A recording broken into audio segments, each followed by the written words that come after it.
Hey guys, welcome to Babar blog 20। तो आज की वीडियो में होने वाला है जो कि रामगिरी पर नहीं हुई कार्रवाई, हार गए मुसलमान।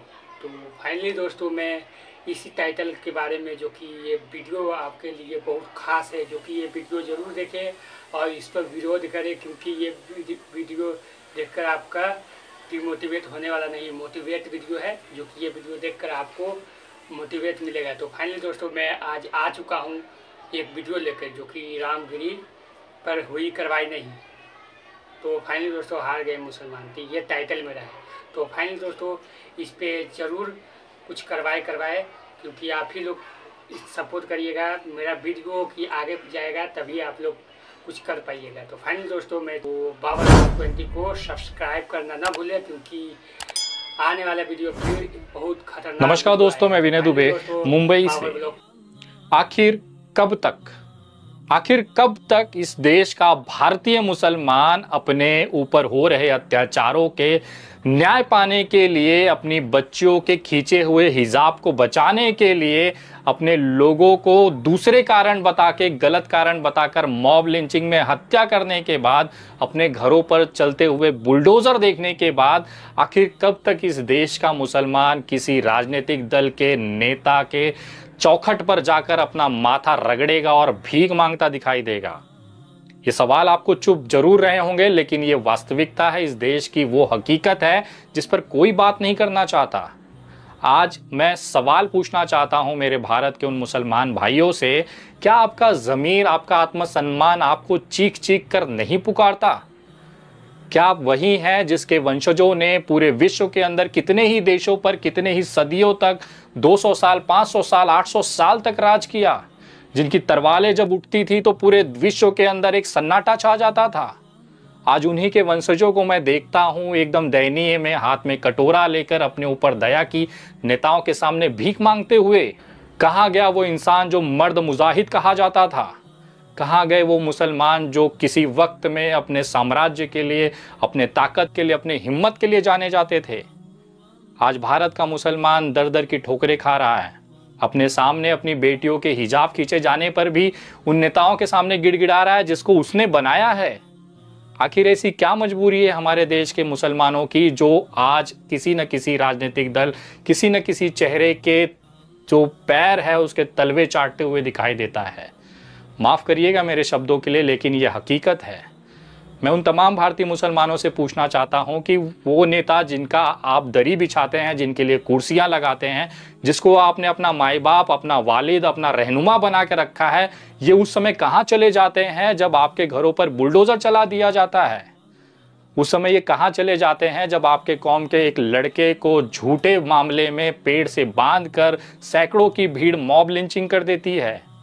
ये लोग कहाँ गायब हो जाते हैं, किस कोने में, किस बिल में मुंह छुपाकर छिप जाते हैं जब आपकी बच्चियों के साथ बलात्कार होता है? अगर आप न्याय मांगे तो आप ही पे FIR हो जाता है। ये सारे नेता कहाँ मर जाते हैं, कहाँ शर्म से डूब जाते हैं, या किस बिल में छिप जाते हैं जब आपके पैगंबर मोहम्मद साहब और नबी के खिलाफ अनगिनत अश्लील आपत्तिजनक बातें की जाती हैं? तब कोई नेता, कोई राजनीतिक दल आपके सपोर्ट में, आपके साथ क्यों नहीं खड़ा होता? अगर कोई मुसलमान एक आवाज़ भी कर दे कि नहीं, इस देश में गलत हो रहा है, हमारे पैगंबर मोहम्मद को गलत बोला गया है, इस पर कार्रवाई होनी चाहिए, तो उसे जेल में डाल दिया जाता है। एक छोटा सा मुहावरा कहने वाला इंसान मुफ्ती आज गुजरात की जेल में कितने महीनों से बंद हैं, लेकिन वही नासिक के एक संत जो भगवा चोला पहने हैं, उनके ऊपर देश भर में FIR हो रही, लेकिन गिरफ्तारी नहीं होती। ये पता है क्यों है? क्योंकि आप कमज़ोर हैं, आपके अंदर वो जज्बा, वो लड़ाकूपन खत्म हो चुका है। आप निर्भर हैं किसी नेता के दया पर। अगर उस नेता को आप पर, आपकी तकलीफ़ों पर दया आई और अपने दया की जो भीख है आपकी झोली में फेंक दी, तो आप नसीब वाले, वरना मांगते रह जाइए, सड़कों पर आंदोलन करते रह जाइए, पुलिस स्टेशन का घेराव करते रह जाइए, कोई सुनवाई नहीं है। मैं पूछना चाहता हूँ कि आखिर ये तकलीफ़ें, ये जो हालात हैं, ऐसे क्यों हैं हमारे देश में? आपको भी संविधान ने उतना ही अधिकार दिया, आपको भी समान नागरिक का अधिकार है, आप भी उतने ही हिंदुस्तानी हैं जितना मैं हूं, लेकिन उसके बाद भी आपकी ऐसी क्या मजबूरी है कि किसी नेता के जूते साफ करने पड़ रहे हैं आपको? मैं आज यहाँ किसी पार्टी, किसी दल की बात नहीं करने वाला हूँ। आप खुद सोचिएगा कि आखिर इस देश का मुसलमान चाह क्या रहा है। उसका सबसे बड़ा कारण पता है आपको क्या है? आज आपकी जो हालात हैं वो ऐसे क्यों हैं? वो आप खुद हैं। मैं पिछले कितने ही सालों से मेरे देश के मुसलमानों के लिए आवाज़ उठाते रह रहा हूँ। मेरा कोई इसमें कोई एजेंडा नहीं है, ना मेरा कोई स्वार्थ है।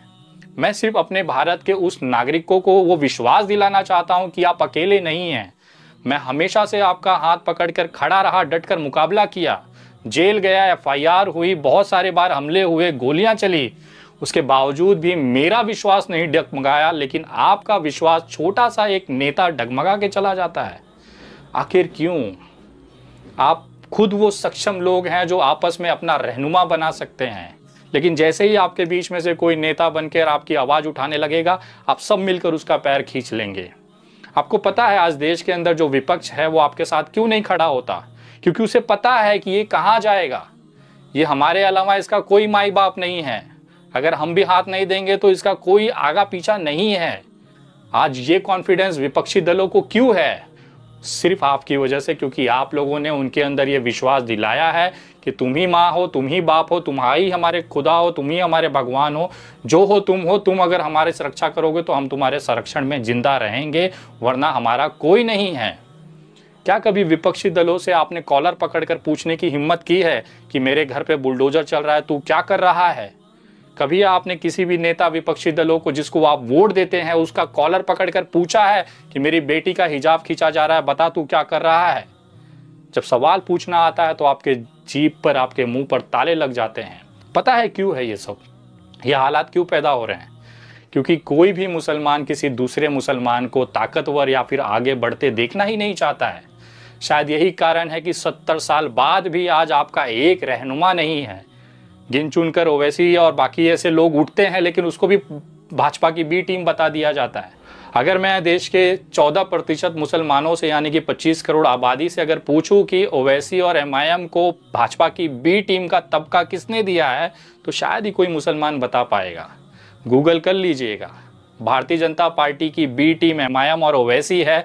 ये स्टेटमेंट देने वाले विपक्षी दल है जिस इंडिया अलायंस है, जिसका आप आज पैर पकड़कर उसकी दया की भीख पर जिंदा हैं। ये प्रोपोगेंडा चलाया ही इसीलिए जाता है कि मुसलमान एकजुट न रह पाए। आपके कौम के अंदर वो ताकत है, पूरा देश की इकोनॉमी वो चलाते हैं, मेहनत करते हैं, मजदूरी करते हैं, जिस क्षेत्र में है वहाँ पर अपना पूरा जी जान लगा देते हैं, लेकिन हार जाते हैं केवल एक जगह, राजनीति में। जी, राजनीति वो जगह है जहाँ पर आपकी तकदीर लिखी जाती है, लेकिन उसके बावजूद भी आप अपना रहनुमा नहीं बना पा रहे हैं। आपको किसी अखिलेश यादव, किसी ममता बनर्जी, किसी राहुल गांधी की ज़रूरत पड़ती है, और वो उस समय गायब हो जाते हैं जब आपके घरों पर बुलडोजर चलती हैं, आपके बिटिया का हिजाब खींचा जाता है। क्या फ़ायदा ऐसे नेता का जो आपके मुसीबत में ही ना दिखाई दे? अपने बीच से नेता पैदा करिए, रहनुमा पैदा करिए, और वादा है मेरा, अगर आपने ये बदलाव अपने अंदर लाया, अपने अंदर ये एकजुटता लाई ना, इस देश के अंदर कभी भी मुसलमानों को लेकर कोई अपशब्द नहीं कह पाएगा। इतनी औकात की, इतनी हिम्मत किसी के अंदर नहीं है, चाहे वो नेता हो, चाहे वो संत हो, चाहे सोशल मीडिया पर बैठने वाले ये 2 रुपए के भड़वे टट्टे हों।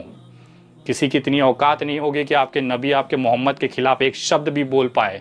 लेकिन वो इसी के लिए बोल पाते हैं क्योंकि आप अपने अंदर से कमज़ोर हैं, टूटे हुए हैं, बिखरे हुए हैं।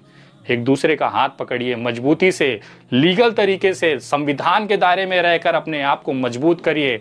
अगर कोई मुसलमान आगे जा रहा है तो उसको ताकत दीजिए, उसके हाथ को मजबूत करिए, ना कि उसके पैर को खींचिए। लेकिन इस पूरी दुनिया के अंदर अगर आप सबसे बड़ी चीज़ देखेंगे तो आप खुद अपने खुदा से दूर हो चुके हैं। अगर मैं आज पूछूं कि कितने लोग ऐसे हैं जो 5 वक्त की नमाज़ पढ़ते हैं, तो बहुत गिने चुने चुनिंदा हाथ ऊपर उठेंगे कि हम 5 वक्त के नमाजी हैं। बाकी सब लोग बाहर हैं। जिस खुदा ने, जिस ऊपर वाले ने आपको पूरी दुनिया दी, पूरी ताकत दिया, आपको अच्छा परिवार दिया, रहन सहन दिया, निवाला दिया, पेड़ दिया, ऑक्सीजन दिया, आकाश दिया, धरती दिया, उसका एक शुक्रिया अदा करने का आपके पास वक्त नहीं है। मेरा मकसद केवल आपको आपकी असलियत, आपको वो सच्चाई का आईना दिखाना था जिसे आप नहीं देखना चाहते। अगली वीडियो बहुत जल्द, तब तक जय हिंद, जय महाराष्ट्र। तो है गाइज, आपको समझ में आया होगा जो कि पावर ब्लॉक 20 पे एक वीडियो जो पोस्ट किया हूँ मैं। तो फाइनली दोस्तों, ये वीडियो को आप ज़रूर सपोर्ट करें क्योंकि ये वीडियो आगे तक जाना ज़रूरी है।